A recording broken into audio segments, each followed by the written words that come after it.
It is the 6th day of the 12 days of COVID Christmas, and today we are talking about the things that you shouldn't do this holiday season.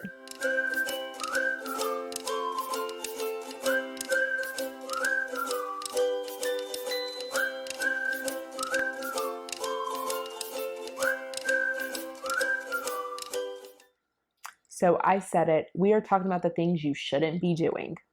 I have given you so far 5 days of activities. I'm going to give you another 6 days of activities after this, but today we're talking about what you shouldn't do. And it didn't feel right to continue with this series without doing a video on this. And you're probably thinking that, Sarah, we know we shouldn't be gathering in large parties. We know the things we shouldn't be doing this year, but that's not what I'm talking about. What I'm talking about is actually taking the time to slow down. So yes, I am wearing my comfy clothes today. I have got my cup of coffee because that's what I feel like doing today. And I think that there is a lot of value this year in just saying, you know what? This year looks different. I'm going to do what I want to do. And today, I'm going to take a couple meetings wearing my comfy clothes because 2020. Before I go on, don't forget to hit subscribe really quickly. So go ahead and do that. And then I'm going to continue on this rampage. So go ahead. Perfect. Now that you have subscribed, let's continue.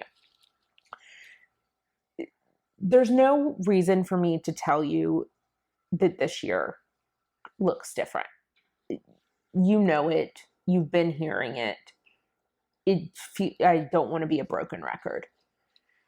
And I think it's a lot easier for us as people, I know it's a lot easier for me, to often dwell on the past or dwell on what it should be like versus embracing what it is and the opportunities that it can provide for us. This holiday season looks really different for me from a work perspective.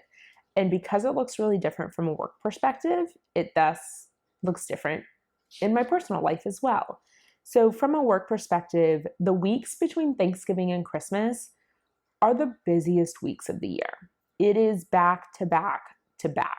When I was still in catering, we would have anywhere from 2 to 4 parties in a single day, 7 days a week between Black Friday and a couple of days before Christmas.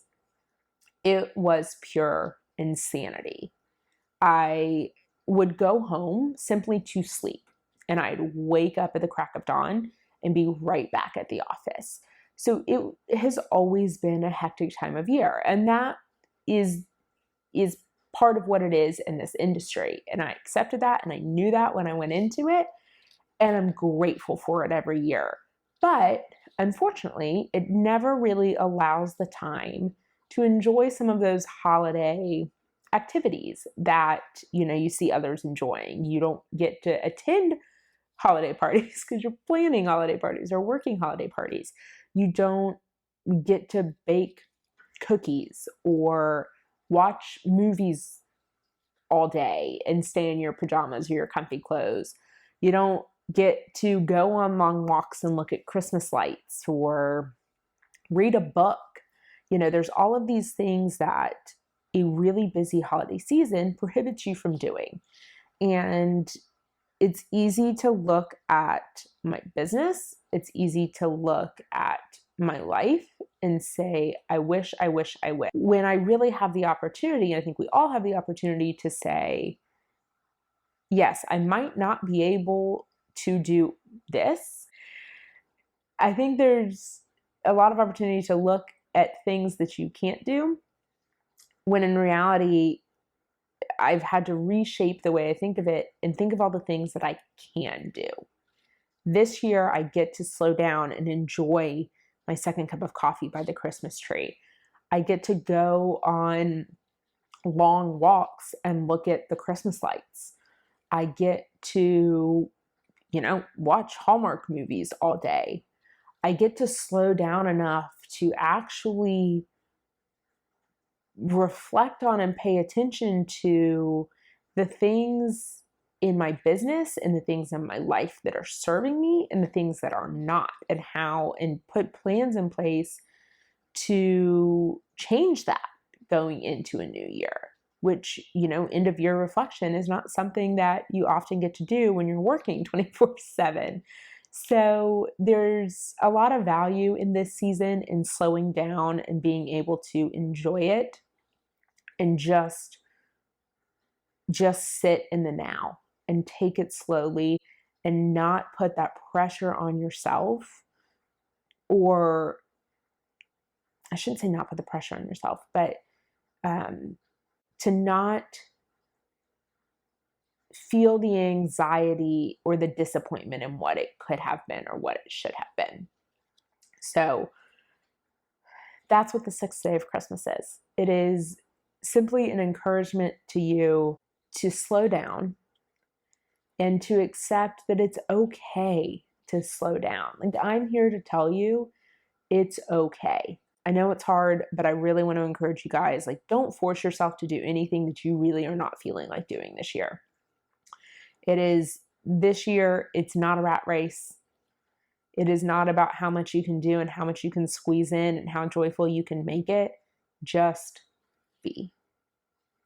And if you don't want to do all the things, don't do all the things. If you are looking for something to do, then don't forget to subscribe to this channel and check out the previous 12 days of Christmas videos and also the ones that we have coming up, because they'll have ideas for you of things that you can do safely, but don't feel like you have to do them at all. If you don't want to, don't do it. Sit and enjoy, have a cup of coffee, maybe drink a glass of wine with lunch. I don't know. Do what makes you happy right now. And don't be afraid to just be. So that's that. Happy 6th day of Christmas. That was a little reflective for you. And again, not something to do, something to not do. And I think we all need that. So don't be afraid to slow down. And tomorrow I will see you back for the 7th day of Christmas with another fun thing that you can do should you feel so inclined to do something at home. So there you go. Hope you all have a wonderful, wonderful day, and I will see you back here tomorrow. Bye, guys. Also, don't forget to subscribe. It's important. You don't want to miss any videos.